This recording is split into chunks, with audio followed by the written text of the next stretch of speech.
Hello, everyone. Welcome to History with Hersapet. I'm your host, Chris, aka Hersapet. Today, we'll be continuing our discussion of the decade that was the 80s with the year 1982.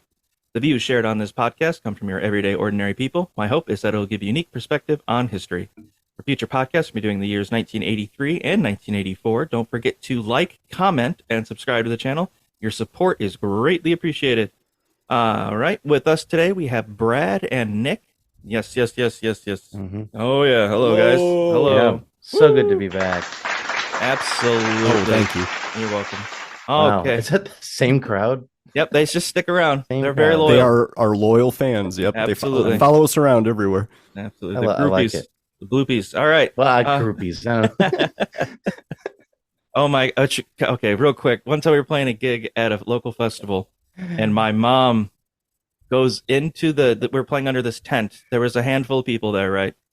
But she walks into the tent, and I shit you not, she says, my sister was with her, little sister and her. She walks into the tent and announces to the entire crowd, the groupies are here.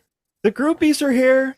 And I was like, roadies. On the mic, roadies. She means roadies. And people, it was a little weird. It was a rough start, but we plowed ahead. Put our head down. Yikes. Oh man, but not like that. Nothing like that. Mom, no, stop cutting out. It's not groupies. It's roadies. I'll take roadies. Jeez. Oh, that is hilarious. So, my mom doesn't have any clue. Yeah. So, all right. We'll go into straight ahead to weird news of the week. Our little section here. Yeah. Weird news of the week. The title alone is what got me to choose this one. The title of this one is from the New York Post. My crack baby rescue dog bit me and left. Turns out it's a hyena. That is Catfish. weird. What in the fuck?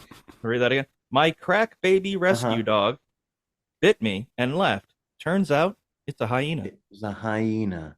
The article starts. Crack. What in the fuck? This is by Taylor Knight from the New York Post under the Weird But True. Catfished, more like dogfished. A man who goes by infrared savage. Shut the hell. These fucking articles, man. I know. Goes by infrared savage on TikTok. Posted Whoa. there about his experience of being scammed online over the puppy he alleges is actually a hyena. His video has gone viral with over 3.3 million views. Eager to purchase a pup, the man replied to an online post from a bully breeder looking to sell what was supposedly an American bully. In a 2-minute clip, the TikToker explains how he instantly fell in love with the photos of the dog's parents and put down a deposit to secure the pup. When it was time to meet his new best friend, he noticed something odd about the dog, asking the seller, "Did you clip the ears or something? Are you sure that's a dog? That shit looks like a wombat." The bully breeder reportedly played coy, claiming, "It's a bully, man. I got the mom and dad out in the back." The breeder proceeded to show the parents, who showed no similarity to their alleged pup. I'm looking at them, and I'm looking at the puppy, the bewildered buyer said of the experience. Oh, that's great. This dude gathered up all the puppies, not puppies, orangutan, lizard, foxes, all together, and they're laughing. It sounded like a bunch of...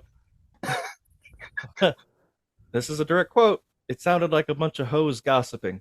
The new dog owner tried to convince himself that the puppy is going to grow up and it's going to look like the 2 grown dogs he'd been told were his parents. He decided to name his new friend Nina. "Come here, Nina." The damn dog looked at me and laughed, he said.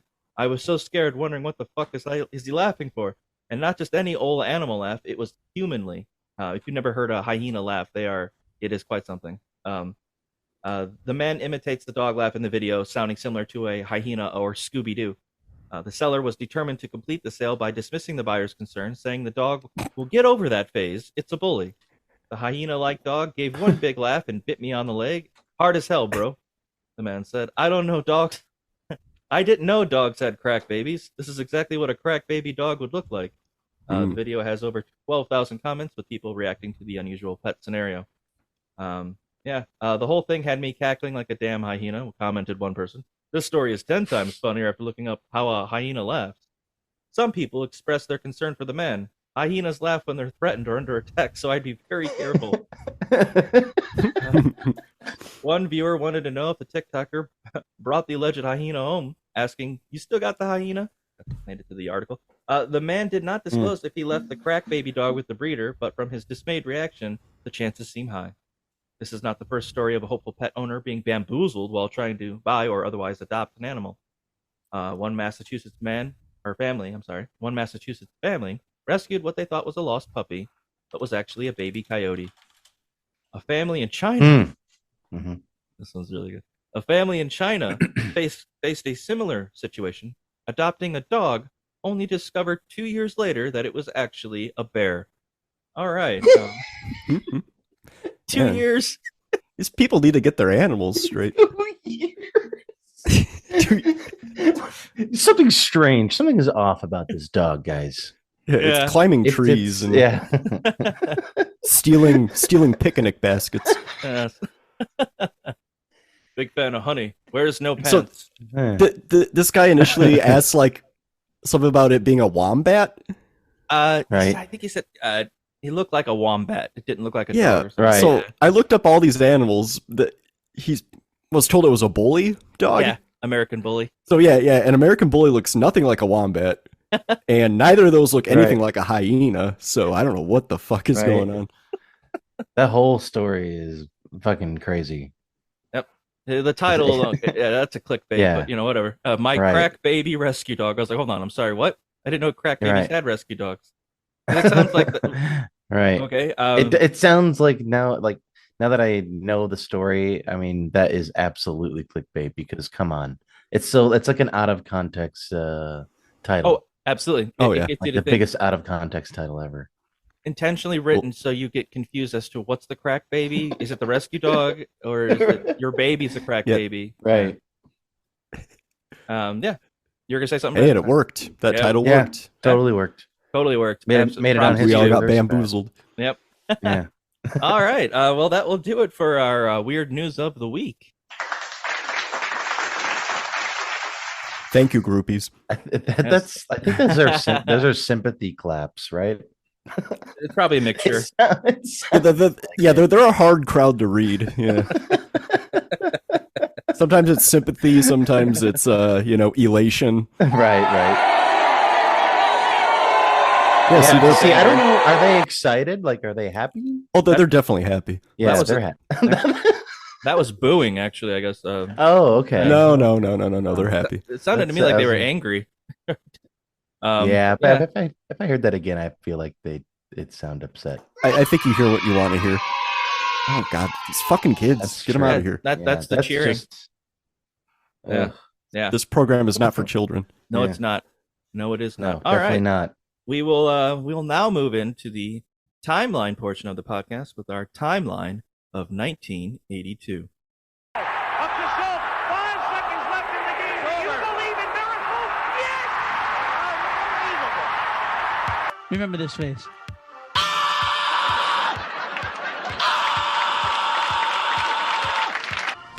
Good morning, everyone. There appears to have been a very serious accident involving the Space Shuttle Challenger.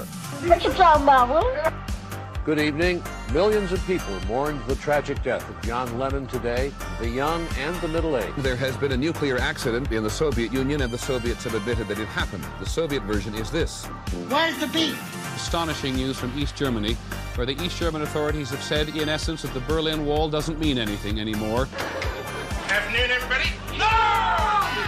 Mr. Gorbachev, tear down this wall. And on January 20th, Ozzy Osbourne bites the head off a live bat thrown at him during a performance in Des Moines, Iowa. Ozzy claimed he originally thought it was a rubber bat, but was pleasantly surprised to find out it was real. On February 1st... That's a classic metal story. Yeah. Right. February 1st, Late Night with David Letterman makes his television debut. The show would become a beacon of comedy for upstart comedians of the 80s. Letterman would popularize the format used by late night hosts today with shticks like dropping melons off rooftops, bringing stupid pet tricks to the forefront, and booking musical guests from all areas of the music world. On March 5th, John Belushi is found dead at the Chateau Marmont in Los Angeles. According to the people at the scene, his final words were, "Mission accomplished," unless, of course, you count the gurgling sound. On April 26th, 1982, Rod Stewart loses his $50,000 Porsche to a mugger but is not hurt. The car is recovered several days later after the mugger discovered he couldn't shut off the radio that played strictly Rod Stewart's music and abruptly left the car behind. Nice. Hopefully it was Young Turks. Yes. He got mugged. He was with his daughter. That's so horrible. What, that he listens to his own music constantly? Yeah, and it won't leave the car. It's just stuck. Yeah, it's a Rod Stewart machine. Right, yeah, that's definitely way worse. Well, he loves it. Yeah. Yeah, right. He's like, well, this music is great. You ever heard of Rod Stewart? It's me. Yeah. This car runs on my own sense of self-satisfaction. Oh, God. On May 1st, 1982, a crowd of over 100,000 attended the first day of the 1982 World's Fair in Knoxville, Tennessee, which is kicked off with an address by President Ronald Reagan. During his speech, Reagan told the crowd that thanks to his economic plan, Knoxville stood to gain millions in capital from the event. 11 million people would attend the World's Fair over a span of 6 months. At the World's Fair end, Knoxville would be gifted a net gain of negative $46 million. It would eventually be paid off in 2007. That's true. Wow. Yeah. Wow. Not that he said that his economic plan would do it, but it absolutely put them in the hole 46 million. Also, that's got to be where the Simpsons got World's Fair, because there was a sun sphere in that World's Fair. You'll see it. Yeah, that's the World's Fair they went to. Yeah, it was the 1982 one. Yep. Okay. The AAA handbook was from 1982. So yeah. The wig sphere. What was it? What episode is like Bart learns to drive or something like that? I don't know. But that's he gets a fake ID. That's classic. Yeah, rents a car. Oh yeah. That's what they go to in, I think it was Reno or something like that, somewhere where they're just driving around and they saw Andy Williams and Macon, Georgia. Yeah, Nelson was like, Andy Williams. Yeah. And he's like, stop. Well, we're not stopping here. Yes, we are. And the next scene is just like him singing, I don't know, Andy Williams song. And his Moon River. And his eyes are just like bugged out, and he's got his hands together. He's so happy. He's like, wow, I didn't think he'd come back for a third encore, but Moon River, there it is. The third encore. Oh, God. Yeah. Everyone else is asleep or almost asleep. That way, by the way, Nelson's entire expression was me watching the Elton John thing on Disney Plus. If you haven't seen that, that's really good too. I still haven't seen that actually. 20 minutes, man. There's the 20-minute section where he goes from it's Burn Down the Mission, Funeral for a Friend, Right. Love Lies Bleeding, which is 11 minutes long, into Burn Down the Mission, which is about 8-9 minutes long, and it's that's insane, dude. Yeah, insane. He's 76 years There's old. So and there's a pretty crazy piano part too in Burn Down the Mission that just becomes sounds like a whole different song. Oh yeah, like the ragtime. Oh yeah. And once he gets to that point, I mean, after playing the other two songs, like holy shit. Yeah, like that's crazy, dude. I gotta watch this. But that 20-minute section alone is fantastic. Can't recommend it. I'm not sure if it's still on Disney Plus actually, but if it is, definitely check it out. It probably is. I could probably just watch it on YouTube, to be honest. Yeah, probably got clips on it somewhere. At least that 20-minute part.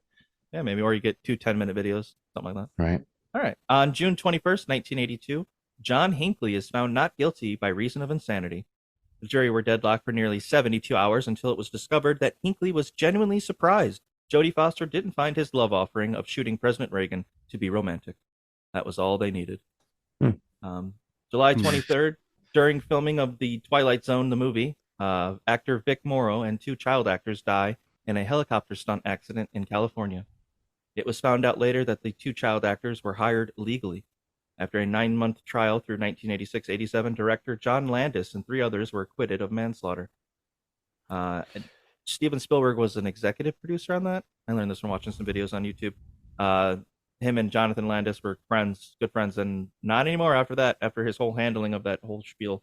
They were no longer friends. Jonathan Landis, he directed Animal House, 3 Amigos, a couple other comedy movies of the 80s. I never knew that until just recently. So, yeah, that's pretty crazy stuff. That is very interesting. Oh, yeah. On August 1st, 1982, ColecoVision debuts on department store shelves as a direct competitor to the Atari 2600. Given that the gaming industry would go belly up within a year, the phrase better late than never would seriously be tested. September 29th, an unknown individual laces Tylenol with potassium cyanide that ends up killing 7 in the suburbs of Chicago, Illinois. To this day, the culprit has never been found. They added more safety measures to pills and stuff like that. Tylenol. Yeah, I think they put like the anti-tamper like paper seal on them after that. Still, it spawned many copycat people as well. But yeah, I guess two firemen put it together that every victim had taken Tylenol extra strength beforehand. So yeah. Jeez. My parents were in the Chicago area during that exact time, but I guarantee if I were to ask them about it, they wouldn't remember or have any clue. But maybe they will.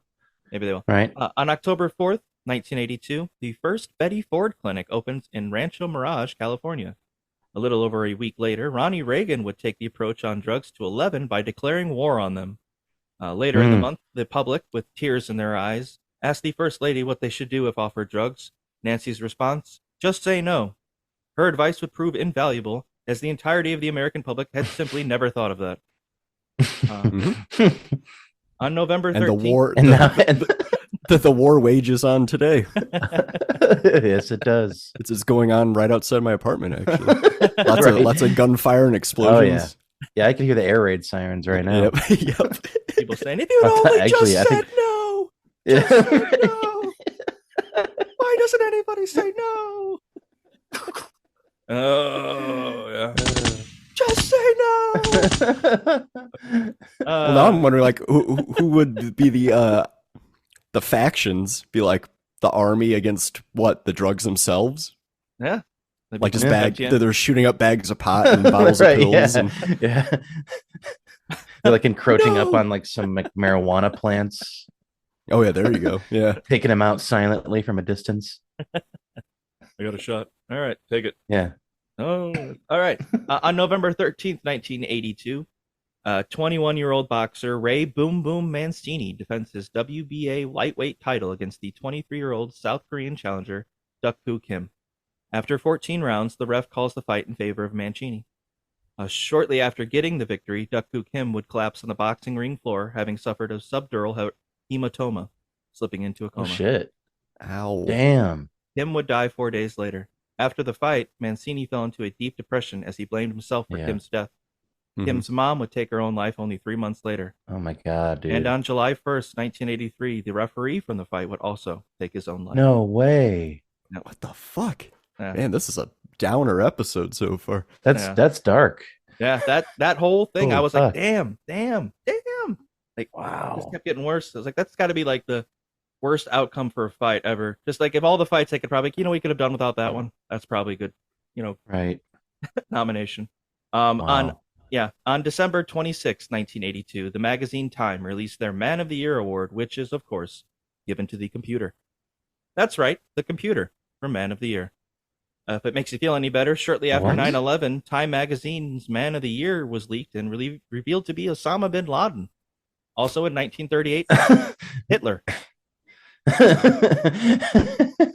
That's true. Sometimes they really flub those Man of the Year awards. All that is true. Whoops. I remember that. Right. That Man of the That's Year was going to crazy. be Osama bin Laden because the Right. what do you call it? The parameters for how they choose Man of the Year, Person of the Year, whatever it is. I think they changed it. Yeah. Was just not necessarily who's the best person, obviously. Right. Who was Right. the biggest influential, like in terms Influential. of like, Oh, okay. That makes sense then. and so that's why the computer got it, because it was such a boom in 1982. It just taken over. But it's also, not a man. So I don't know what else going on there. No, it does not have any person. gender or anything. Yeah, it's nothing. It's just, so it's kind of, they're playing loose with the facts here. So, but yeah, that will do it for our timeline section of the podcast. Now, I was, there's a couple of these that I just thought was really interesting, not the happiest of memories, I guess you could say. But, No, not at all. still very, very interesting. And I didn't really think there's a joke there. Just more, it was just too fascinating for me to even, there's no, just the story alone is worth hearing. So like with Jonathan Landis hiring 2 illegal children, them getting killed in the Twilight movie, like you'll see, it's like a helicopter falls over and like its blades go into the water, and I think they got trapped, and it was a whole thing. But they got acquitted. 9 months trial. Yeah, they're not at fault. 2 illegal people that, I mean, I don't even know how, that's probably how they, got away with that.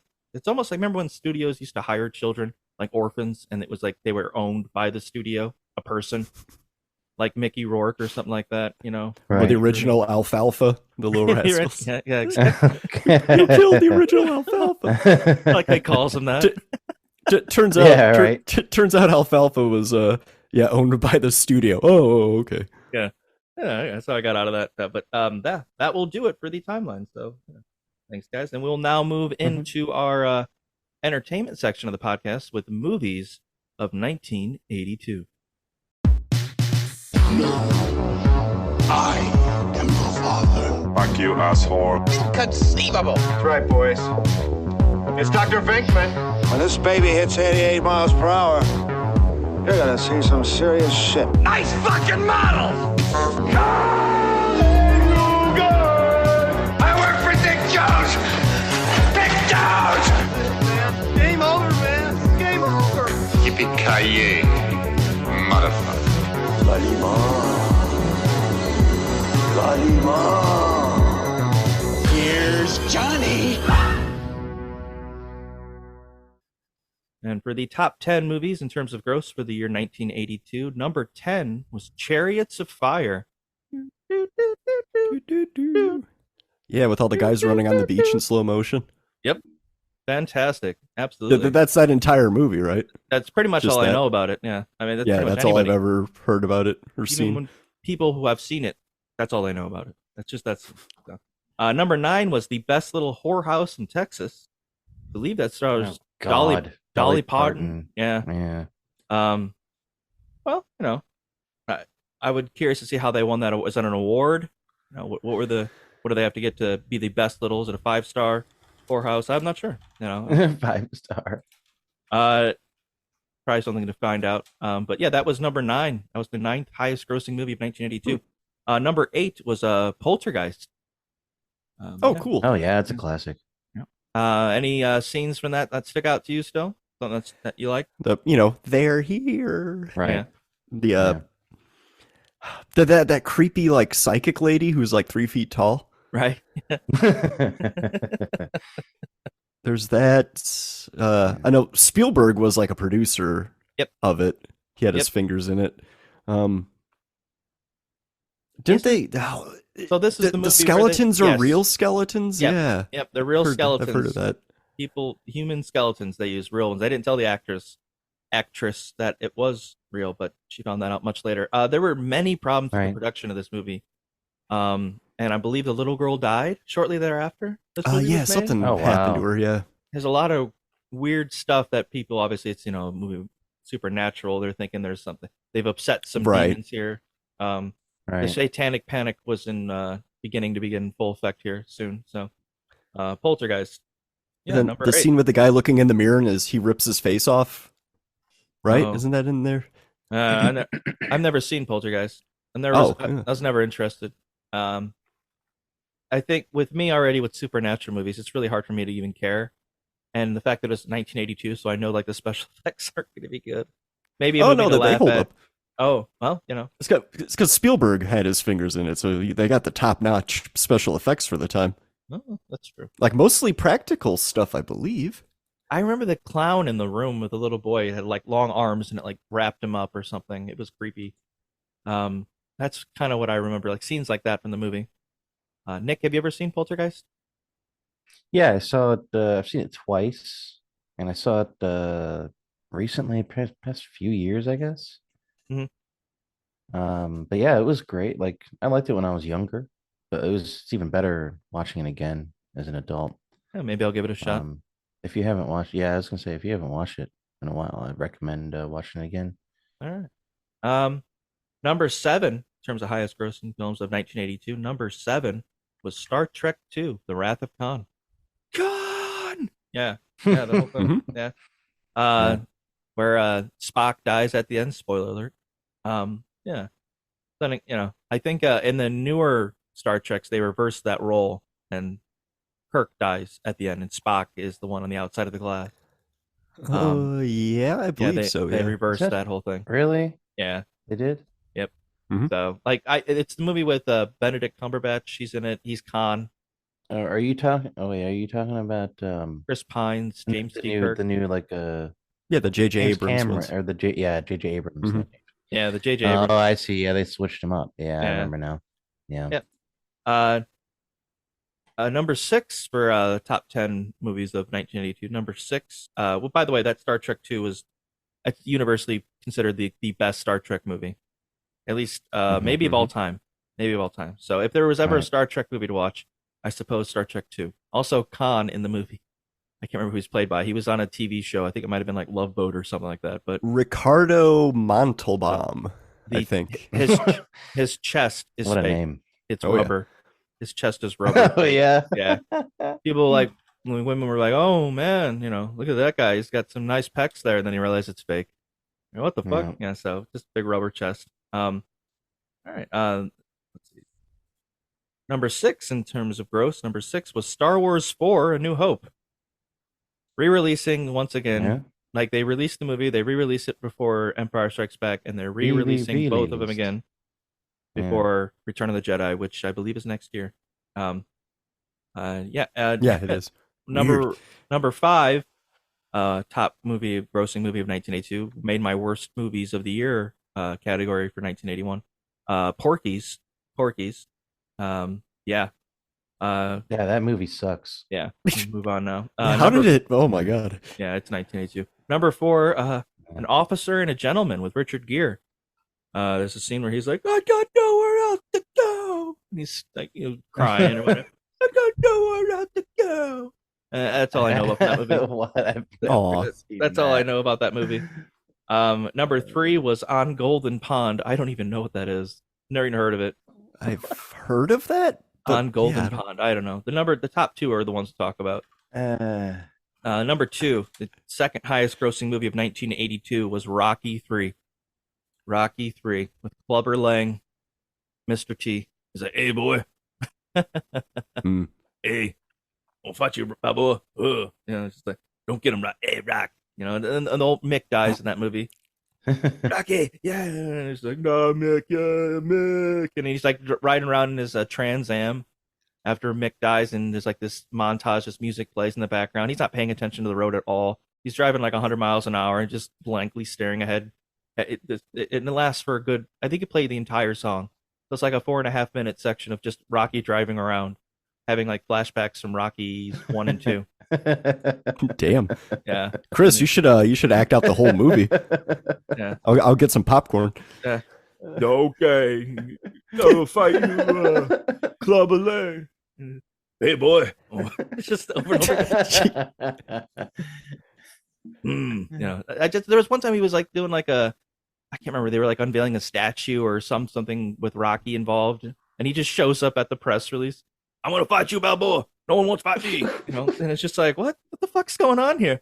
"That boy's a punk. I'll fight you right now. I'll fight him right now, Mick." And he's like, "No, Rocky, get out of here. You're not good enough, kid." Just the shit. Each movie got worse. This is the tipping point before it dove into complete catastrophe.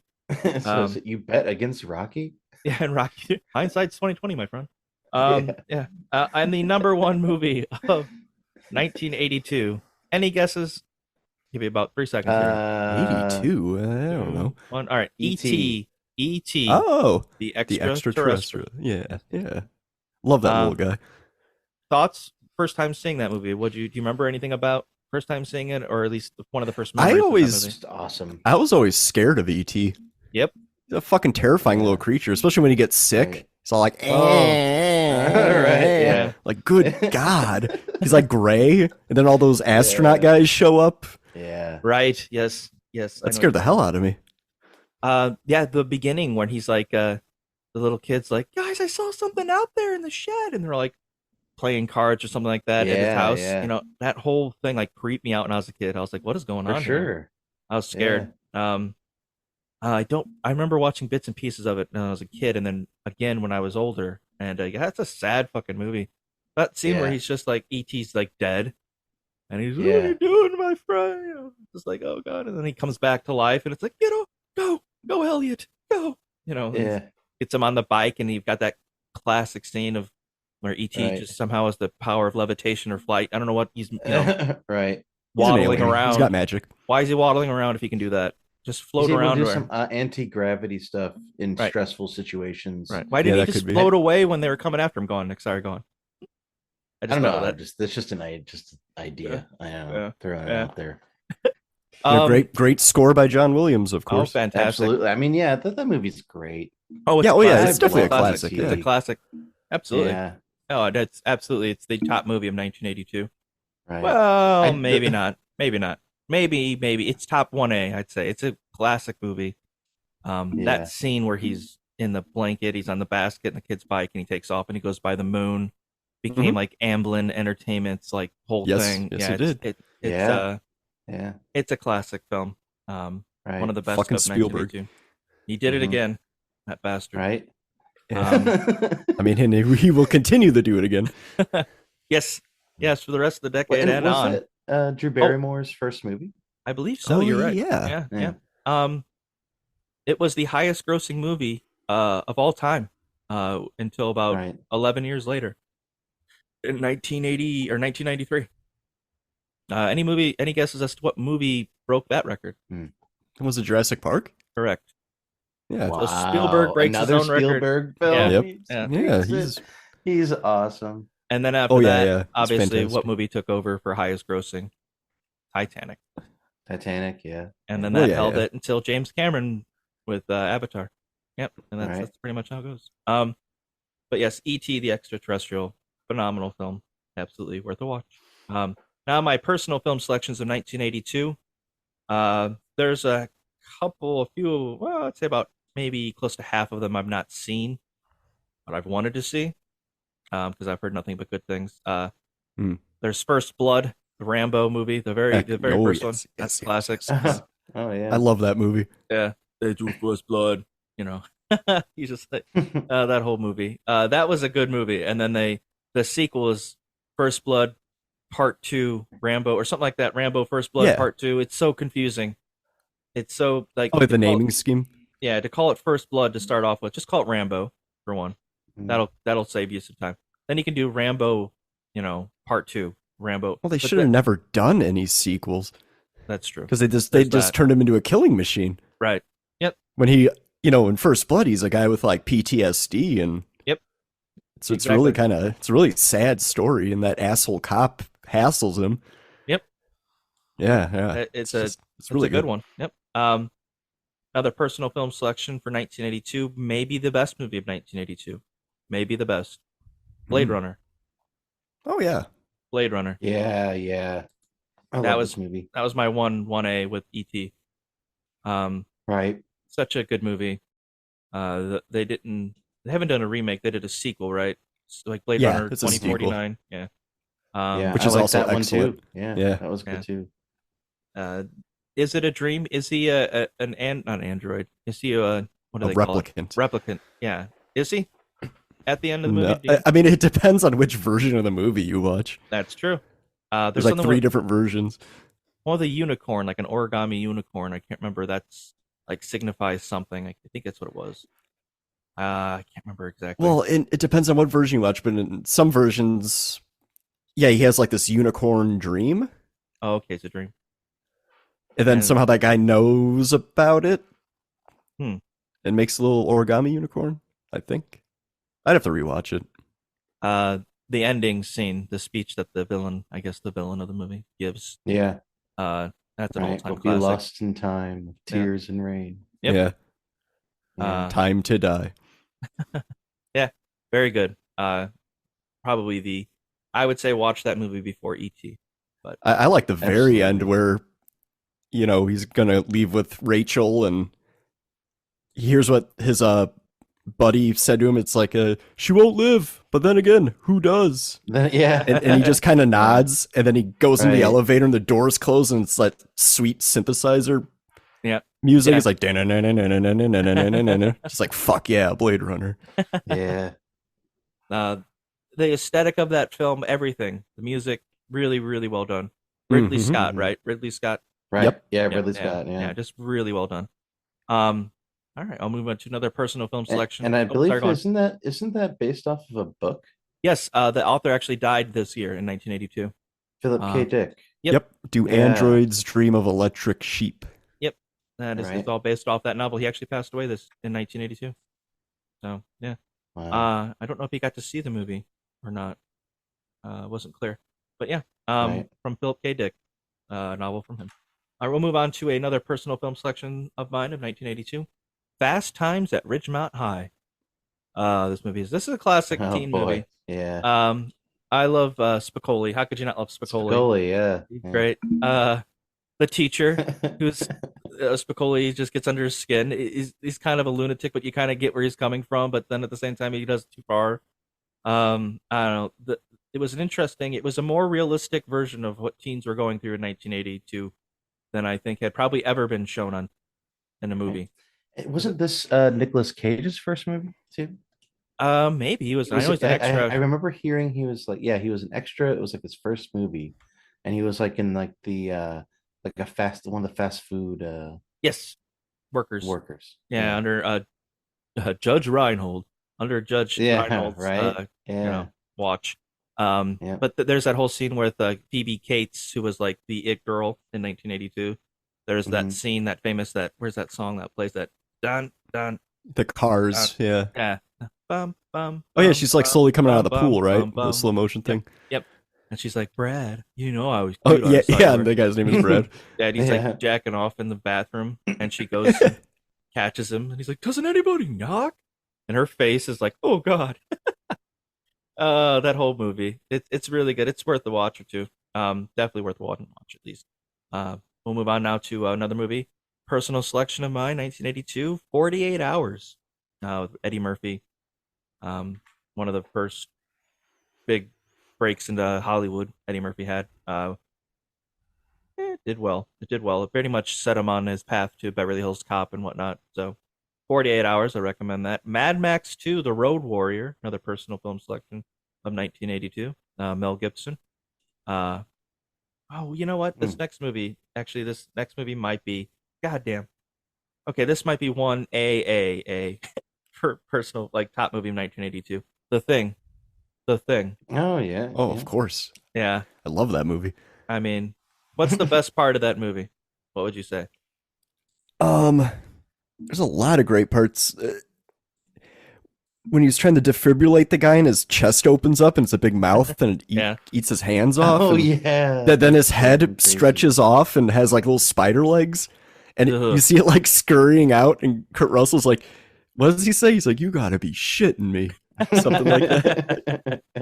I love the fact that if you speak Swedish or something like that, or whatever it is in the beginning. Oh, yeah. It's like Swedish or Norwegian or something. Yeah, the entire plot of the movie is given away. Because they're speaking, he's like, don't, the dog's something. He's telling him how the dog's infected and don't do this. This creature's going to come out and kill. And they're just like, what's he saying? I don't know. Let's get him inside. All right. And then that's it. Wilford Brimley. Wilford Brimley losing his shit and destroying that room. Oh my God. Fantastic. John Carpenter. Yep. The special effects are incredible. They hold up. Oh, absolutely, because it's all practical stuff, and oh man, it's great. It actually, I think it looks better than the remake they just did not too long ago of The Thing. Oh, definitely. Yeah. The remake is just like a video game looking characters. It's not good. Nick, do you have any favorite scenes from The Thing that you can think of? Not that I can think of. It's been a while. I think for me, that one of the most terrifying ones is where they got them all tied to chairs, right? Like 3 chairs, and they're trying to see who's the alien. Who's the one that's in, and they're going through and like doing like a test or something like that. Like they're gonna stab him. Oh yeah. And he gets to the one, and he just freaks out, and they're like, they know that it's him, and they're like, oh fuck, get him away from me, get him, go, and they're like, oh my God. Oh yeah, because they're all tied up still, and the guy is like turning into a monster or whatever the fuck. And... like right next to him. Yeah. Like, oh God. Yeah. So definitely, I mean, that's a fantastic film. The Thing, 1982. I got 4 more here. I've seen one of the 4. So personal film selections 1982. I recommend seeing Tootsie. Never seen it, but I've heard it was good. The King of Comedy with what's his name? Robert De Niro. It's kind of like the playoff of like the Joker movie that came out recently. There's a lot of similarities or something like that. But like I think that might be a Scorsese film, King of Yeah, Comedy. it is. I've never seen it though. Yeah. Ghandi, that one won awards. It was apparently one of the top movies of the year. Ghandi. I can't remember who it stars. I can't think of his name. I vaguely recall my sister joking about the end of that movie. Oh, he's in Shutter Island. I can't think of his name. Oh well. Ghandi. And the last personal film selection of 1982, The Secret of NIMH. Have you guys ever seen that? That sounds really familiar. I remember seeing the VHS cover at the local video store. I don't believe we ever rented it though. It's animated, isn't it? Yep, it's an animated film. It's very Don Bluth animated. It might be Don Bluth's like first film, where after he broke away from Disney. Okay. But it's I think it's based off a novel. It's a very good story. It's probably one of the best animated films of the 80s. I would say absolutely. Is it streaming anywhere? I don't think so. I'd be interested in to watch this. But maybe. I don't think I've seen this. It might be. Yeah. I remember the mom has to make it through this. I mean, her husband. It's a whole thing. If you've never seen it, I don't want to dig into too much. But it's a mouse mom and her children. One of them's, I think one of them might be sick. Her husband is killed. She's trying to get to the bottom of all this, and it's graphic. It's got like some disturbing images. But yeah, Secret of NIMH. I recommend it. All right, now we will move on to the worst movies of 1982. The worst movies of 1982. There's one that's universal. I'm just gonna say it's the worst of 1982. But before we get there, I've got Tron as one of the worst movies of 1982. I've never seen it, but I thought that was like highly regarded.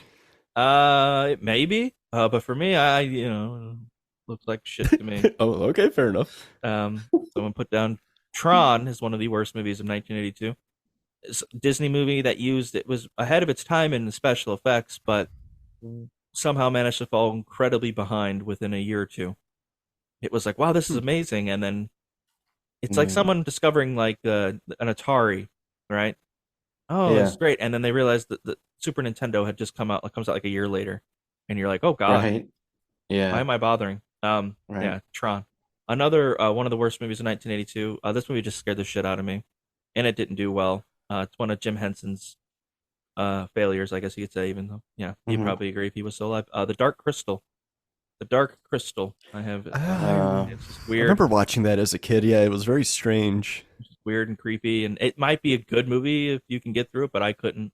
So, I put it down as one of the worst. Another one of the worst movies of 1982. One of the worst. Annie, the musical Annie. Oh God. Hard Knock It's Life. A hard knock life.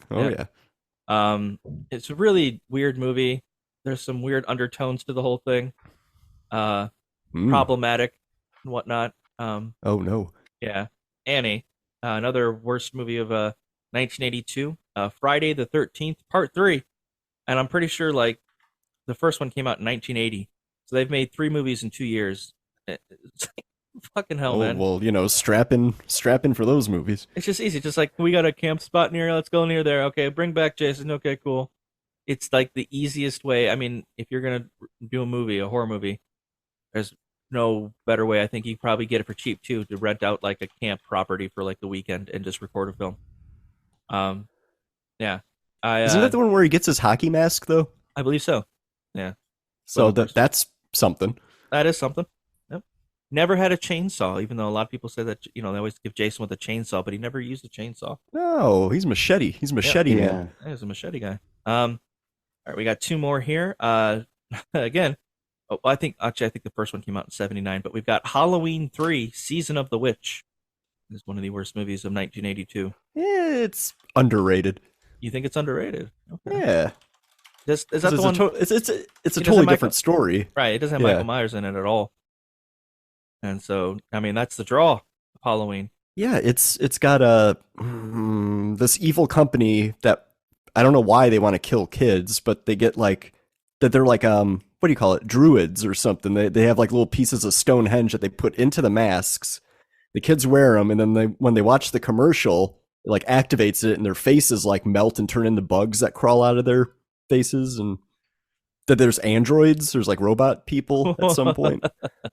What in the fuck? Yeah, dude, it fucking worst movies of 1982. That's and the main guy, the main guy who's trying to figure it all out is like drunk half the time. He's like a total alcoholic, and is it's it awesome. Loomis? Dr. Loomis? No, Loomis is not even in it. No, I figured. I don't believe. They didn't look Jewish to me, but they might have been. Oh no, it's a Celtic ritual. I don't know if that's the same. No, it's not. Okay, so it's an ancient Celtic ritual. Somewhere near Ireland. There's no Jewish people in Ireland. There might be. And the commercial always stuck with me. It was like, 10 more days till Halloween, Halloween, Halloween. 10 more days till Halloween. Silver Shamrock. That was the brand of masks. Okay. So that played like 4 or 5 times in the movie as Halloween approached, and all right. Well, Brad. This episode brought to you by Silver Shamrock. Yep. Put on your mask now. Prepare for face melting. Yep. And now I've got somehow, but I'm still going to stand by this, even with the description that Brad just gave for Halloween 3. Oh no, it's fine. It's a bad movie. I'm really, still going to go ahead I like with it. The worst movie, hands down, easily the worst movie of 1982, and that movie is called The Toy. The Toy, and that stars the comedic legend Richard Pryor. And the premise of this movie is there's a rich kid with his father, and they're in a toy store, and he doesn't like anything in the toy store. He wants something, but he doesn't like anything. And then he sees one of the workers fumbling around with this other toy, and he decides that he wants to buy that person, and that person is Richard Pryor. He wants to buy the black man for his toy. And so I don't see a problem with that.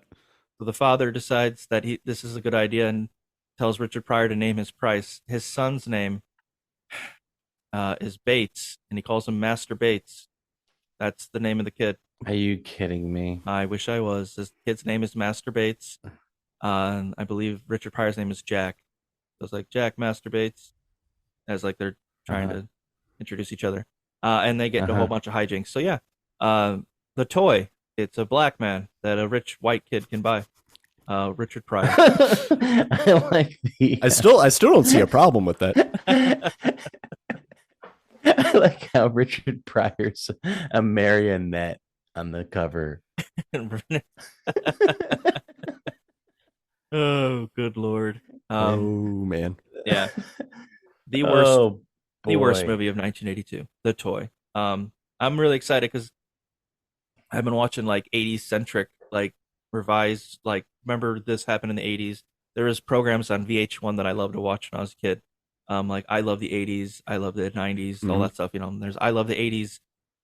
There's I love the 80s Strike Back, and I love the 80s 3D. They did 3 separate, all 10 episodes on the exact same years. So there's a plethora of crap that I'm like, oh my god, I forgot all about that. And there's a number of movies that they bring up that I was like, oh my god, I cannot wait to talk about that one. Forgot all about that. So I look forward to the movies that are coming out. The Toy, especially, I got that from watching one of those episodes. And they brought up The Toy, and I was like, what? What is this? Right. Movie? His name's what? He buys the oh my god, worst movie. Yeah. So well, yeah, it got 3% Rotten Tomatoes. It's higher than North. Right. It's ridiculous.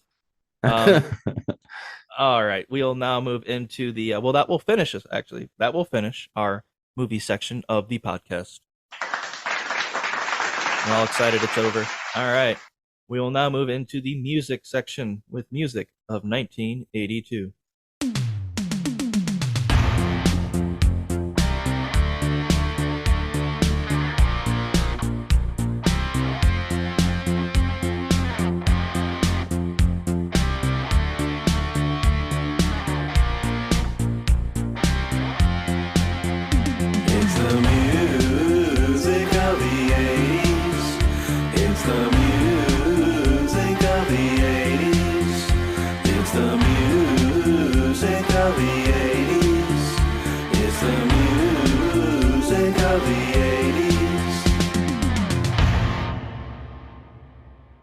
And for albums that went number 1 in 1982, we have Asia's debut with Asia's. We have John Cougar with American Fool. Men at Work, Business as Usual. Fleetwood Nice. Mac, Mirage. Vangelis, I think, Chariots of Fire, off that movie, and Paul McCartney's Tug of War. Those were the albums that went number 1 in 1982. Okay. For my personal album picks of 1982, I have The Descendants or Descendants, Milo Goes to College, a pop punk album that was hugely influential that eventually would break out into pop punk. Punk is huge in the 80s. This might be the best year for punk in the 80s is 1982. Bad Brains, their debut album. Dexy's Midnight Runners, Too-Rye-Ay, that came out as a personal album pick of mine. Prince's 1999 came out in 1982. Michael Jackson's Thriller came out in 1982. Right. Yeah. Although it Never came out heard of it. late November of 1982. Who? In 1983, that would be like the number 1 movie of all time, or number 1 album of all time. And by 1983. Number 1 album. Oh yeah. Yeah. But it came out too late in 1982, but still came out in 1982. So therefore, it makes my personal album picks. Another personal album pick of 1982, I've got the Misfits, Walk Among Us, their debut album. Nice. And the last personal album pick of 1982, I have Iron Maiden, The Number of the Beast. Hallowed be thy name. Yes. Fuck yeah. Yeah. Any other suggestions or things that you want to add for albums? Probably not. Nebraska, Bruce Springsteen. Yeah. Oh yeah. Okay. You got then, Nebraska for Bruce Springsteen. I think. Let's see. I don't know. That's all right. Maybe REM. Chronic Town. Rio by Duran Duran. Okay. Oh yeah, classic. Peter Gabriel's debut album. All right. Screaming for Vengeance by Judas Priest. There you go. That's a classic number. There you go. Pornography by The Cure. That's a great Cure album. Yeah. All these came out in 1982. Good stuff. Yeah. I listened to Descendants a little bit. I've listened to Bad Brains before. Dexy's Midnight Runners. I just know that one song. Prince, obviously. Michael Jackson, Misfits. All this stuff. Just classic albums. I recommend giving them a listen. One more. That. Oh, go ahead. Signals by Rush. Oh my God, I missed that. That's like the last great Rush album before the 80s swallowed them up and they never recovered. All right. We'll now get to worst albums of 1982. I've got the Steve Miller Band, Abracadabra. Fucking hate that song. I don't really like Steve Miller Band at all, actually. I wanna reach out and grab you. Such a creepy song. Yeah, Steve Miller does kind of suck. Abracadabra. I wanna reach out and grab you. Like, all right. Well, what's the target demographic for that kind of music? Just like dads? Yeah, this is like middle-aged dads. Middle-aged dads. Stoner dads. Yeah. Stoner, drunk, like boat dads. Hanging out. Boat dads. Just hanging out on boats, getting drunk and high. I think it's magicians. People that were magicians. Magician dads. Yes, magician. Formerly illusionists. Yeah. Okay, Abracadabra. Got Van Halen, Diver Down, as one of the worst albums of 1982. Van Halen, Diver Down. I've got Alabama, Mountain Music. Oh, baby, come on, man. That's that not sounds awesome. That is Grandma not and Grandpa bad. used to play. Yeah. Well, It's cheesy, but it's done. It's good. No, wait till you hear. Well, wait till you get to worst songs. There's a one on that album that I'm like, you know what? That song. It's probably racist. I'm sure it's Alabama. It's well, not. Yeah, that their logo is a Confederate flag. So Right, It's problematic. Yeah. Right. Yeah. I just love the harmonies. I love the music. It's good. I like it. Yeah, I also really enjoy that song. Yeah. I've never heard the whole album, but I do like that song. Right. All right, we're gonna move on. Another worst album, 1982. Kiss, Creatures of the Night. After they just took off their makeup, they put it back on. One of the worst albums of 1982. Another worst album of 1982, John Cougar's American Fool. I know it went number 1, but it's still in my worst albums. Maybe the worst album of 1982. We will now get to top songs of 1982. For top songs, I think this first one here may be worth talking about the music video for a second because it's Olivia Newton-John, Physical. Now, this music video is ridiculous. It starts off with her in some like workout area, some like ceramic blue room with these guys, all different shapes and sizes, in some really revealing 80s workout gear, like really high-waisted shorts that go way too high. Oh, wow. Shirts that only go to their nipples. Some of them are sweaty. There's a lot of homoerotic things. Oh, Jesus, yes. It's kind of, it's just, oh my God. You know what's going on. There's some like large fellow in like shorts that go up to his nipples, riding on a bike. It's just really weird. No. 14 seconds into the video, it's a guy in a Speedo with one of those like vibrating things wrapped around his waist. And it's just his ass. It's just his ass jiggling very fast. And it zooms in on it. What the fuck? A lot of glistening muscles and what? Whoa. Let's get physical. Yeah. Oh yeah. That's good. Let me hear your body talk. So lame. Just say a picture, say 1,000 words. It's just guys lifting weights and then her singing. Yep. It's a very odd video. So is that what she meant then? Did she just mean like just work out? Just work out? What did you think? Well, no, I mean like there's a fat guy. There's multiple fat guys trying to work out. Well, it's just interesting because because when you hear the song, and you think one thing, right? But then you watch the music video and you're like, okay, well, does she just mean, everyone should just exercise? We should do a deep dive into Physical and see what the real meaning behind Physical is. For me, it's a mixture of a double entendre sort of deal where it's like almost sexual, but let's get physical. Also, let's work out while we're getting physical. Right. And she's really roughing up this one fat guy. Yeah. Jeez. Olivia Newton-John. Well, I think the music video had to be like exercise based because they couldn't just do like hardcore pornography. It's a shame. It really is. I like to see that guy on the bike, pumping away. All right. Oh God. Yeah, or all these fat guys taking turns on her. Oh God. Let's see. Let's run a train. Yeah. Everyone just let me hear your body talk. This is going off the rails. Yep, absolutely. Yeah.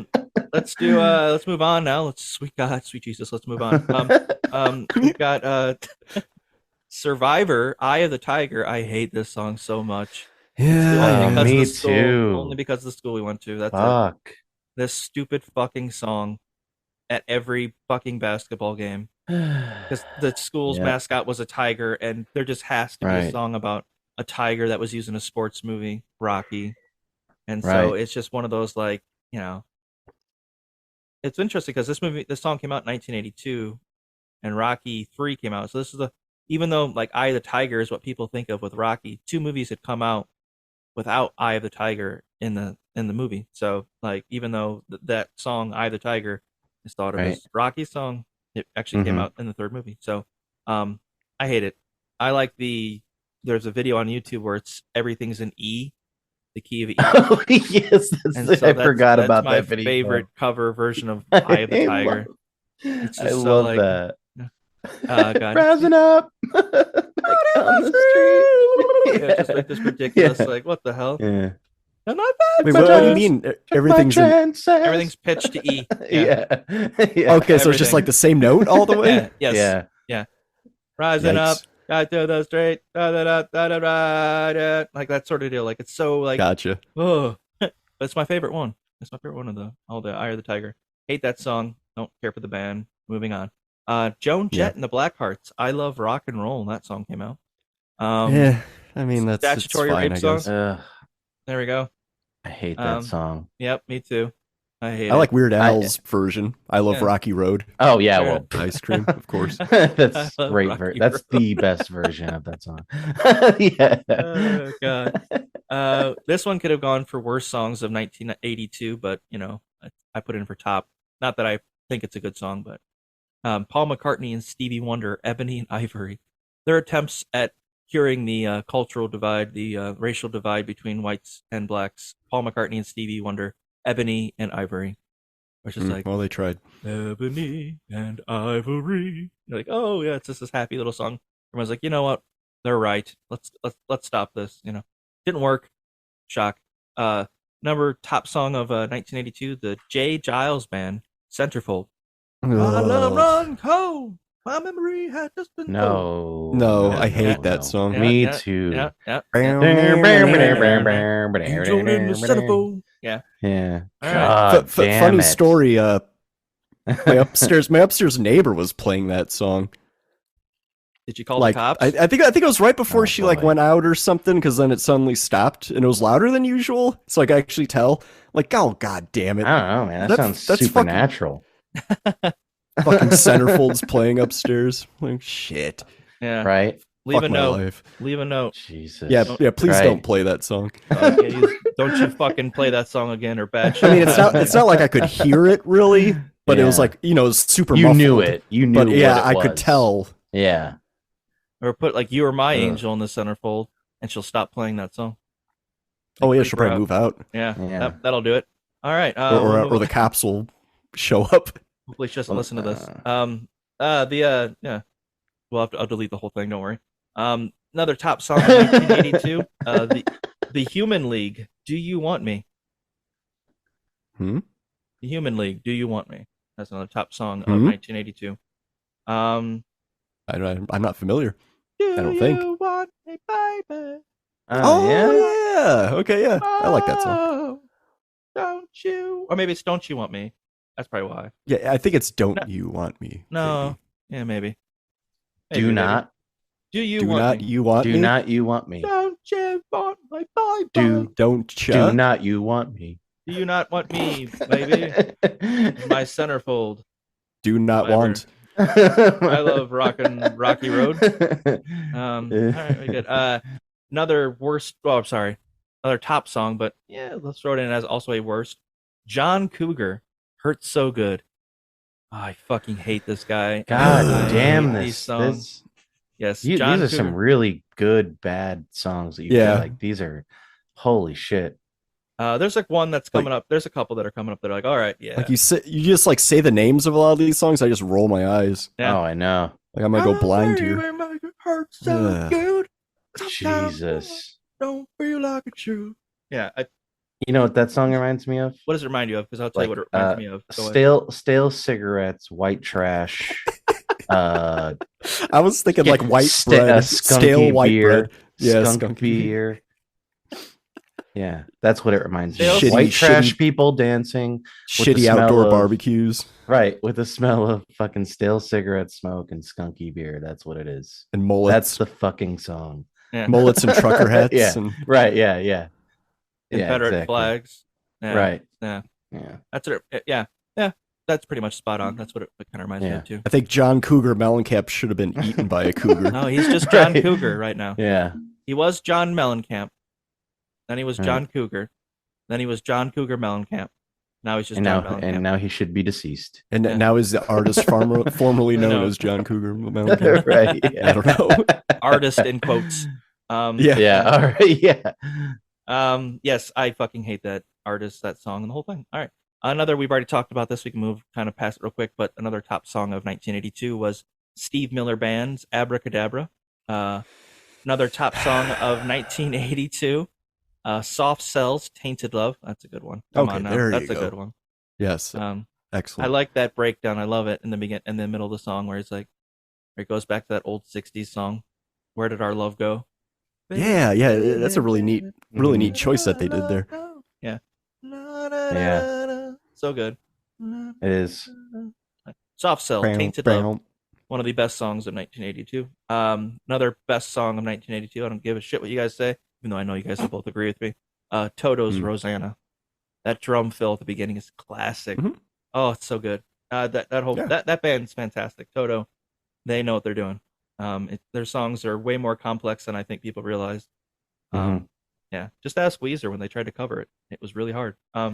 Well, were they around in the 70s? I assume that they were. Maybe late 70s. Well, I think, were they maybe like kind of more of a progressive rock band in the 70s? It's maybe Jeff Lynde, right? Lynde, Lynde or something like that. Wasn't he in ELO? Yeah, I didn't realize he was in Toto. Yeah, Yeah, so it's I think that might be what you're thinking. That ELO was over and he went into Toto.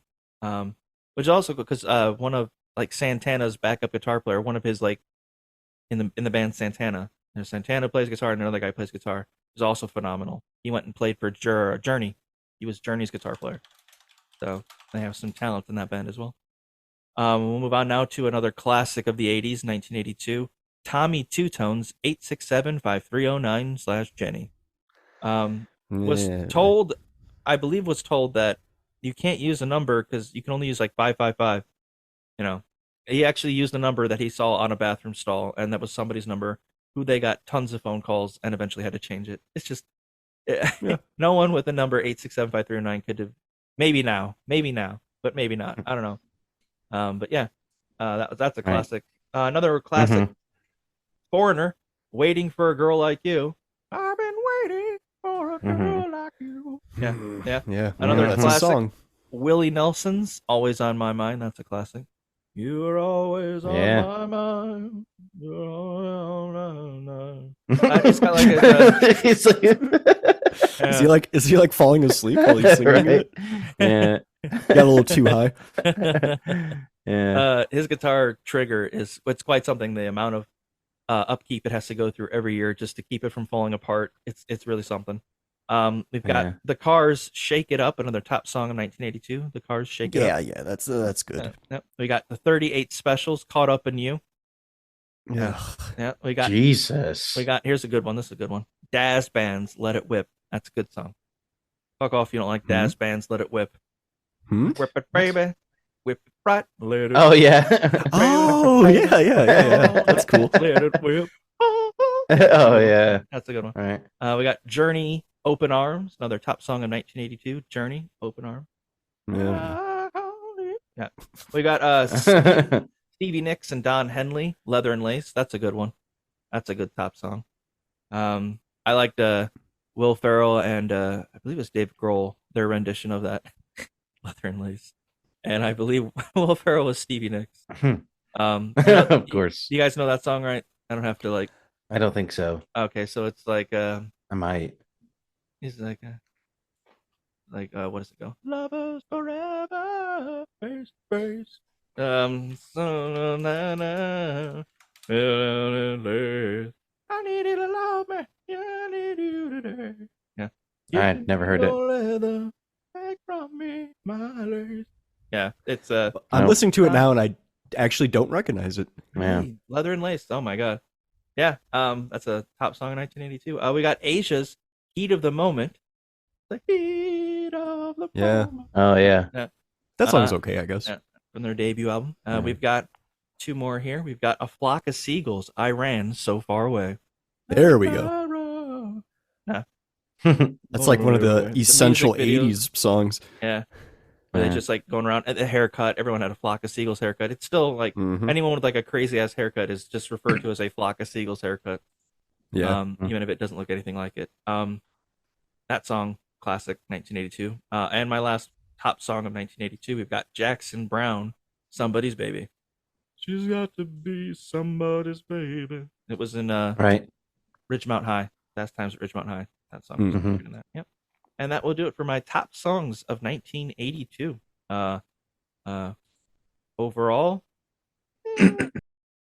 not great. Not the worst, probably. I mean, there's some late 2000s years that were, come on. Like, this is the absolute worst. But it's still not great. So now we will somehow move on to, we weren't there before. We're there now. Worst songs of 1982. And let's start. Jesus, how were we not there? Now here we go. I will start with one that I feel is probably going to get some blowback, just based on when I mentioned the album. But one of the worst songs of 1982 for me, I would say, was Men at Work's "Who Can It Be Now." Who can it be now? Yeah, I don't know. I like that song. I remember waiting to go. I'm kind of with you on that, Brad. Yeah. I'm with you on that. God, I was stuck. I like it too. It was like the middle of July. It was humid as fuck, and I've got the windows down. I can't have the air conditioning on because my car's a piece of shit. And I'm stuck in a traffic jam, and all I hear is Who can it be? No. Oh, man. I'm just like, I want to blow this whole. I'll have to go like, what's that movie with we referenced it before. Ah, fuck. Broken Falling down? Falling down, yeah. Falling down. Oh, you're just gonna go on a rampage. Down. Yeah. Who can be? It's gonna be me, motherfuckers. I'm blowing this entire thing up. We've got John Cougar's Jack and Diane. I fucking hate that song. Fuck this goddamn song. I had to. Little ditty. I went to what was it? 4-H. Damn camp. it. 4-H camp, and all the counselors at 4-H camp were singing this song the entire weekend, and I never heard it before, and I hated it so much. On the bus ride there, on the bus ride home, over and over again. They loved it. Little ditty. And they probably Jack clapping along to it. Yep, they did. They loved it. Suck it on, chili dog. God tastes pretty. Yeah. Life goes on. Yeah. One of my favorite lines. So yeah, the song was playing. We were driving to get somebody. It might have been Sly. Get his permit. And the song plays on the radio, and his mom we're listening to it, and it gets to this line where it's like, hold on to 16 as long as you can, or something like that. And she's like, what do you mean hold on for as long as you can? You can only be 16 for a year. You've only got 12 months. At the end of that. 12 months. Yeah, that is the maximum amount of time. I love that. Yeah. How long can you possibly hold on to it? I mean, I remember laughing. Right. I was like, that's true. Like, hold on. Well, I really can only hold on for 12 months here, people. I mean, as long as I can. As long as anybody else can. What are you talking about? The line "sucking on chili dogs" always bothered me. You suck on a chili dog? It's like yeah, no. Yeah, but instead of eating,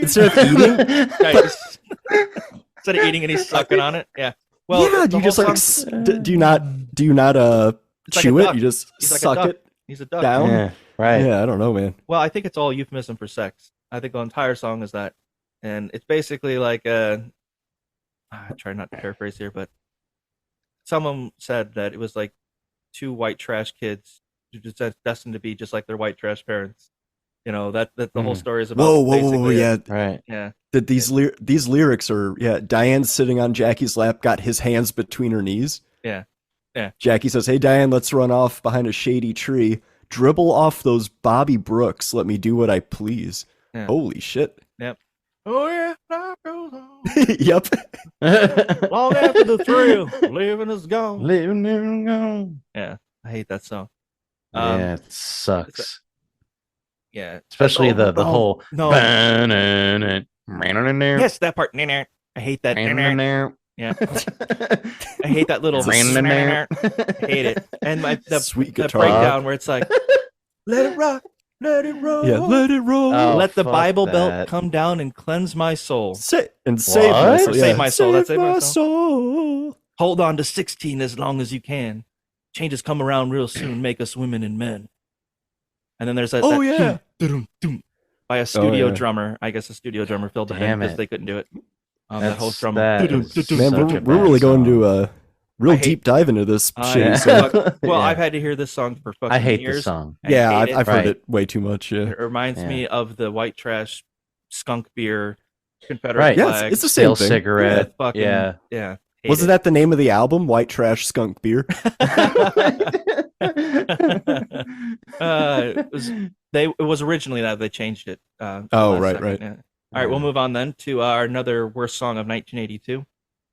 Lover Boys, Working for the Weekend. Everybody's working. God. That song's kind of that one's for our friend Brian. He loves that song. There you go. Batman. His nickname is Batman. Yeah, Brian loves that.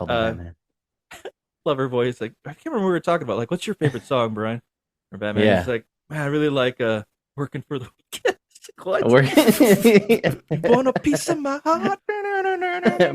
Yeah, better stop from the start. Yeah, and he'd start singing it too. Yeah, he loves it. Yeah, he loves that song. I think it's shit. But, it is what it is. Yeah. Lover Boy, Working for the Weekend, one of the worst songs of 1982. We've got two left here, and this is why I chose Alabama's song or album for one of the worst albums of 1982, because they did a cover of Green River, and it is the soulless, ballless, dickless, hairless, jobless,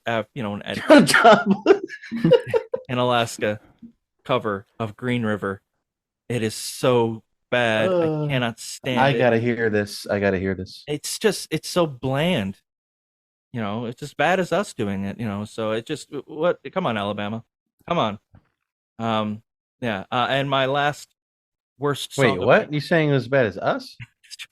I think we did it better in Alabama. Come on, we did it better. We did it better. All right. And my last song, for worst songs of 1982, and probably maybe the worst one.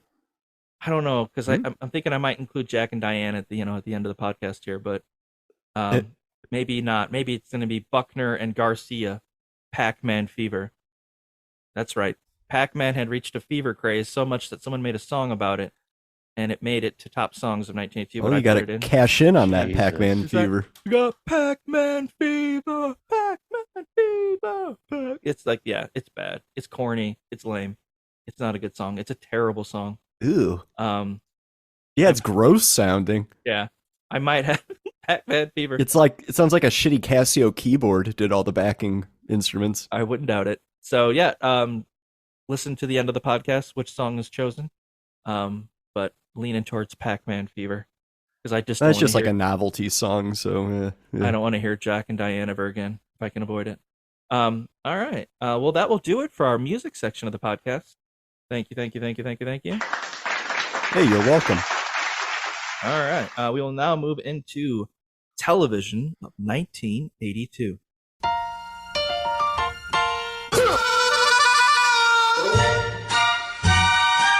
Space, the final frontier.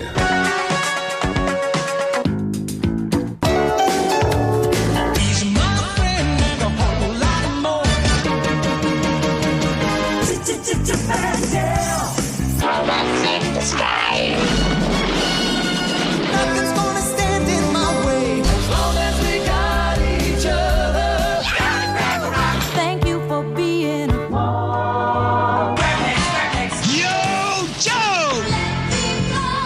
Every time. Believe it or not, it's just heroes in a half shell. Turtle power.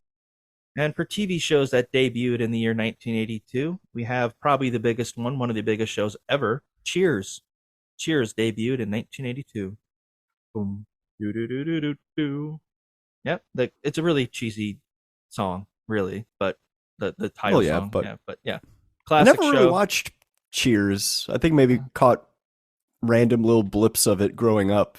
Right. But yeah, I've always heard it was great. So yeah, I always heard it was great. I never watched it either. I always wanted to give it a shot.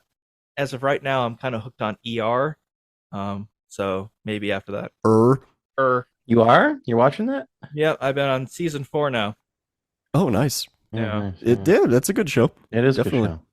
A good show. I could get off on a tangent here talking about ER in 1982, but I'll avoid it save it for another time. But another TV show that debuted in 1982 was Family Ties.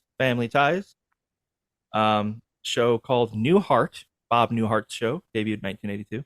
Wow. Remington Steele, which sounds like a gun. Yep. 1982 show. Knight Rider debuted in 1982. Oh God. George Feeney, as the car. Kip. Yeah. Kip. Yep. I actually never watched it. We watched Knight Rider 2000 thanks to Baller. Yep. Oh, that can't be good. Nope, it wasn't. It was not good. It was. You are correct in assessing that. So, or assuming that. Yeah. Right. Saint Elsewhere also came out in 1982, where Dr. George Feeney is in that as well. He was in 2 shows. He was the voice of a car and a head doctor on Saint Elsewhere, which was a big show, a big medical show in the 80s. But the thing about this show, no.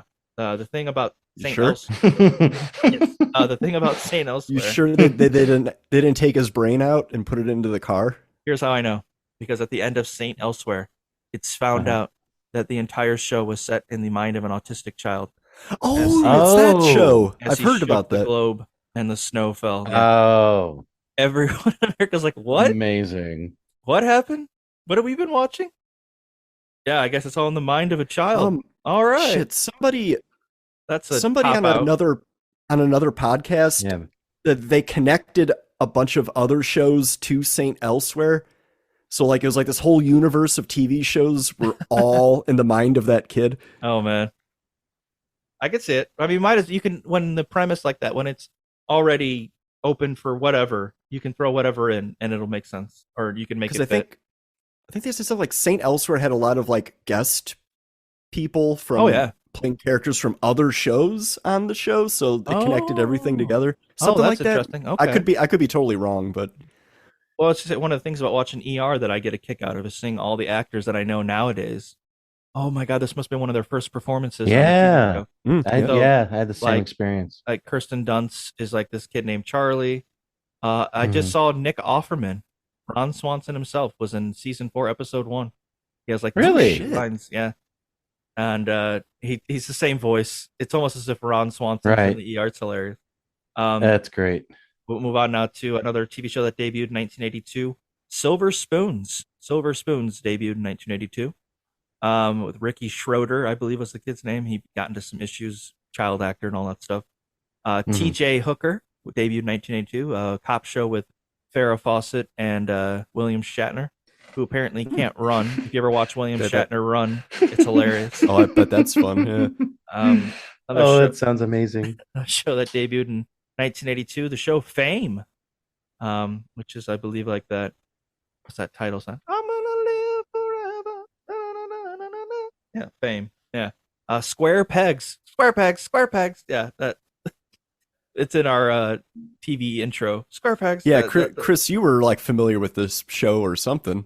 It stars. You knew about it at least. Well, I knew because it stars. What's her name from Sex and the City? Carrie something. I can't think of her name. Shit. Whatever. The lady from Sex and the City. It's like her first acting role. It's like this nerdy girl. I guess she's got glasses and a goofy haircut, so it makes her nerdy. Square Pegs. Naturally. Yep. Another. Obviously, I already mentioned it in the timeline. But Late Night with David Letterman debuted in 1982. I love Letterman. Yeah. I grew up with Letterman. And it takes. Really? How's he doing? He's fine. He's coming over for dinner this weekend. Right now. He does that. He went and visited Zelensky in Ukraine, and they had a talk in subway station area where it was like hidden from everything, and they had to he had to take a train 12 hours just to get into Ukraine. It was crazy. Wow. He only was able to talk to him for like 40 minutes before they had to move him to another spot. But yeah, that's an interesting conversation. And the last show that debuted in 1982, It Takes Two. It Takes Two, which I believe starred Helen Hunt and someone else. It's a gimmicky sort of two kids that it's kind of like the Brady Bunch, where it's like you've got you got a daughter, I got a daughter, let's get them together. It Takes Two, right. I was going to take a lot more than that. Yeah. Top TV shows, top 10 TV shows of 1982. 60 Minutes overtook the top spot. 60 Minutes was the top show of 1982. Dallas was number 2. MASH was number 3. 4 was Magnum P.I. 5 was Dynasty. Oh, man. 6 was Three's Company. 7 was Simon and Simon. 8, Falcon Crest. 8, The Love Boat. They tied. 9 was The A-Team, and number 10 was Monday Night Football, which was, I believe, the year that you saw Joe Theismann got his leg shattered by what's his face? God, he's an end for the New York Giants. LT. He was he's the guy in The Waterboy when he's like, don't smoke crack. He's Lawrence Taylor. He broke his leg, and you see his leg literally snaps on TV. And they kept showing it over and over and over again. Wow. Yeah. That's what people want to see. Absolutely. We'll move on to worst TV shows to debut in 1982. I've got 2 here. This one I had originally, it also debuted, obviously, because it's 1982 debuted. But this one is called Joni Loves Chachi. It's a Happy Days spinoff. Now, why I chose this one, obviously, it's just a terrible spinoff show, whatever. But what's really funny is that I found out watching other shows about the 80s is that Chachi in Korean means penis. So, the Koreans were quite confused. Joni loves penis.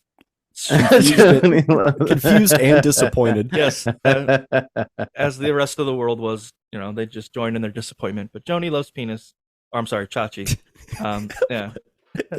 Happy Days spinoff. And the last worst TV show to debut in 1982 was actually a made-for-TV movie. I was glad I caught this because I remember seeing scenes from it, but it is called Desperate Lives. It's a made-for-TV movie. It stars Helen Hunt. It's about teenagers using drugs. My favorite scene is this when Helen Hunt tries LSD for the first time, freaks out, karate kicks, not even shitting you, karate kicks her way out of a 2-story window, gets up screaming, clawing at the air, starts running away. The LSD. Complete fucking Yeah, that's madness. what happened to me. Yeah, absolutely. I've never tried those. Anyway, Desperate Lives, one of the worst movies made for TV ever. And one of the worst of 1982. All right. We will now move into our, although small, it's still there, our video game section of the podcast with video games of 1982.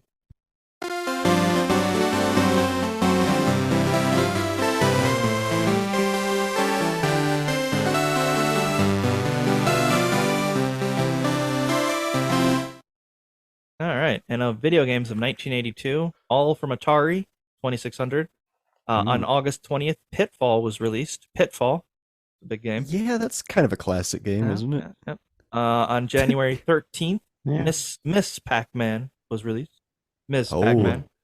You know she's a girl because she's got a bow in her hair. Yep. Rosy cheeks, too. And she's got high heels, if I'm not mistaken.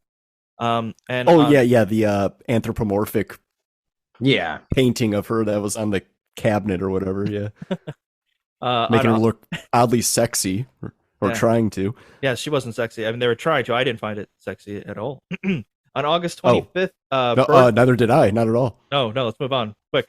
On August 25th, Burger Time was released on August 25th for the Atari 2600.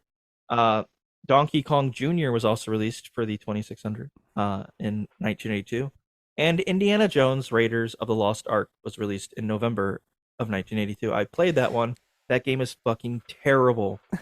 I had no idea what's going on. I like the music, the phonic sort of the really shitty sounding version really of the theme bad. song. That was cool. And now we're gonna get to the worst video game of 1982. I think it should be pretty obvious what it is. They were only given 6 weeks. It absolutely is. 6 weeks to do this entire game. 6 weeks. Because they wanted it out around the time the movie was made. The movie, yep. Right. And that game is obviously E.T., the extraterrestrial, for the Atari 2600. And I have written down here that in published materials written more than a decade after its initial release, E.T. has universally been panned by critics and is frequently listed as the worst video game ever. EGM, Electronic Gaming Monthly, ranked it number 1 on a list of the 20 worst video games of all time in their 150th issue. Michael Dolan, deputy editor of FHM magazine, said it was the worst video game of all time. Townsend placed E.T. at the top of his list of worst video games and said that about a third of the people I quizzed came up with this title almost instantly. And it's not hard to see why. Game Trailers ranked it second worst on their top 10 best and worst games of all time list as early as January 1983. After Atari admitted that the game had sold poorly, an industry executive said that the lesson of E.T. has not been lost on the industry. The game is cited as one of the main causes of the video game industry crisis of 1983, something I might talk about in depth next year. Billboard magazine's Earl Page reported that the large number of unsold E.T. games, along with an increase in competition, prompted retailers to demand official return programs from video game manufacturers. By the end of 1982, Atari had begun to lose dominance as more competitors entered the market. Poor critical reception and lack of a profitable marketing strategy made this game one of the many cited decisions that led Atari to report a $536 million loss in 1983, and led to the company being divided into Atari Games and sold in 1984. GameSpy's Classic Gaming called E.T. Atari's biggest mistake, as well as the largest financial failure in the industry. I think that game alone almost.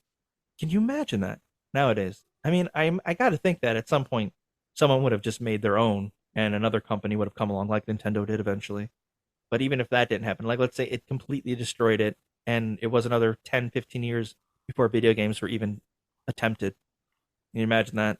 You know, it's just crazy how close it came to all falling apart because of this one fucking game. That and Pac-Man. Well, I mean, it was so early on in video games, so I could definitely see that easily taking down the whole medium. $536 million Crazy. loss. How much do you think that'd be now? It's got to be over a billion. Oh, definitely. Yeah. Billions. Yeah. 1.68 billion. Something crazy. Yeah. Like how much they actually lost in terms of, adjusting for nowadays. So it's right. one of the worst game of all time, not just on how it plays and whatnot, but of how much of a negative impact it had on the gaming industry. I think it's worth saying. There was a documentary about that on Netflix. Yeah, the guy went to see if they actually did bury the games. Yeah. And I don't think they actually found them, but yeah, it was just for some reason this guy wanted to find that stockpile of them that were buried in a landfill somewhere. Oh, he did find them? Yeah, they were at the very, very bottom. So what happened? They dug up the already existing trash and stuffed the ET cartridges below that trash and then filled it back in. So at the very bottom of the landfill, in a hole, is the ET cartridges. Like that's how bad of a game it is. They moved burying other it trash. away like the Ark of the Covenant. It's like for the good of humanity, this can never be found. I had that game. I actually owned it, and it was terrible. It was comically terrible. I had no idea what was going on. I kept falling through pit holes that it didn't appear anywhere. You didn't know what the fuck. ET's neck stretched up. For some reasons, you could float. Numbers went down. Nothing had any meaning. There was no booklet. There's nothing. It was awful, awful. Yeah, game. I believe Angry Video Game Nerd had a really good video on it where he plays it. And... God, I gotta watch that. Right. Yeah, there is a speed running, like it's people have done speed runs on ET. Oh, really? And it's like I think it's anywhere between like 20 to 40 seconds or something like that, which is the quickest, and it's some Canadian guy. And basically what it is, just like there's a certain route you have to take, right? Yeah. You have to go like left and then right and then go down this one pit, and then you reset the system, right? And then the game turns back on and it puts you at the very last level or the very last like part. Oh, okay. So it's a glitch. It's a glitch, right? And you just walk up and you beat the game. Nice. Right. So like it's like a teleport glitch, right? Oh my God. And so that's how they use it. So it's like, how quick can you get to that first pit to use the teleport glitch? That's the speed run for ET. Yeah. Right. There was a game. It was not exciting at all. No, not at all. Ghostbusters, the game for the Nintendo, Ghostbusters, is so bad that you can beat the game in under a minute. You don't have to do anything that they want you to do. You can just go to the main building, go all the way to the top floor, and fight. What's the name of the villain? Grogu or not? That's what it's not Grogu. What? What's the name of the villain in Ghostbusters? I know what you mean. Yeah, I know. Yeah. But you can just go up to the Goro, top and just you fight Goro from Mortal Kombat. Yeah. But that's it. It's real quick. It's a stupid. It's like they just we didn't think of that, But right. In honor of ET being the worst video game of all time, I've decided to make a list of the top 5 worst video games of all time. And that'll kill some time. Yeah, nice. All right. So number 5, I have Sonic 06. Reviewers Sonic 06. Yep. Reviewers signaled out the game's camera system. They signaled out the camera system. Loading times, controls, level designs, and glitches. GameSpot said that the level design was worsened by the frustrating camera system, and Game Informer criticized the game's high difficulty, citing the camera as causing most deaths. Some reviewers were unhappy that the majority of the game was not spent playing as Sonic, playing as Tails. GameSpot wrote, made a level boring. Similar criticism was offered by Eurogamer, finding that the supporting cast annoyed rather than fleshing the game out. They considered the camera system to be the worst they had ever seen in a video game. On a positive side, One Up felt that despite the control and level design problems, the game still played like a Sonic game. The plot was criticized as confusing and inappropriately dark. Games Radar considered it overwrought and conceptually challenged, and Eurogamer found its voice acting painful and its cutscenes cringeworthy. Some reviewers unfavorably compared the story to that of an anime or Final Fantasy. The romance between Sonic and the human princess Sonic and the human princess Elise was especially criticized. It marked the point the Sonic series had veered off into absolute nonsense. Sonic 06, top 5, worst video game of all time. Number 4, I have Superman 64. It's often referred to as Superman 64, even though the official title is Superman, The New Superman Adventures. The developers simply forgot to put the title on the box art. That's bad. Yeah. Another one. Yeah, I remember playing. I think I've mentioned that in whatever year in the 90s that came out. But I remember renting that once and being very frustrated and disappointed because it's like, oh, you get to be Superman. This is going to be awesome. Nope. Right. Nope. Not at all. Some of these we didn't talk about because I don't think I mentioned Sonic 06 for worst games. No. But some of these I've already talked about, so I kind of give a 1-2 line description of why it sucks, and then I move on. Some of them I didn't put anything because we've talked about it at length. But this one is not one of them. This one came out in like 2013. So if we ever get around to doing that decade, we'll talk about this a little bit more, maybe, but maybe not. Number 3, the third worst game of all time. Number 3, top 3 in terms of the worst video games of all time, is a game called Ride to Hell Retribution 1%. Ride to Hell Retribution received overwhelming dislike according to the review aggregator website Metacritic.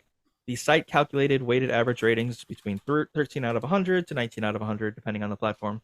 It has been panned by critics for its broken and repetitive gameplay, poor controls, dated graphics, poor voice acting and writing, poor artificial intelligence, numerous bugs and glitches, excessive use of QuickTime events, awkward sex scenes with the characters fully clothed, negative portrayal of women, and use of linear structure instead of the original announced open world element. It was supposed to be an open world game.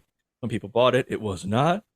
EGM said the other games may have offered less content for more money or come up shorter in specific individual areas, but I don't think there's ever been a game that does so many things so universally poorly.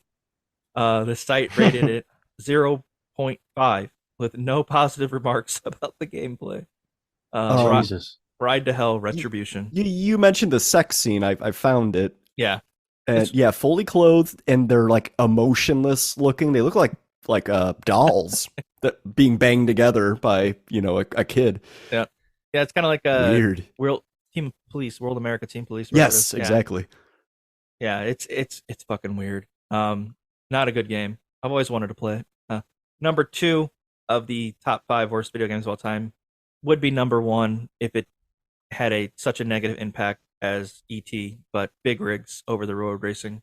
Oh yeah. We talked about that one at length. It's an amazingly bad. You can't even really consider it a game because you can't lose.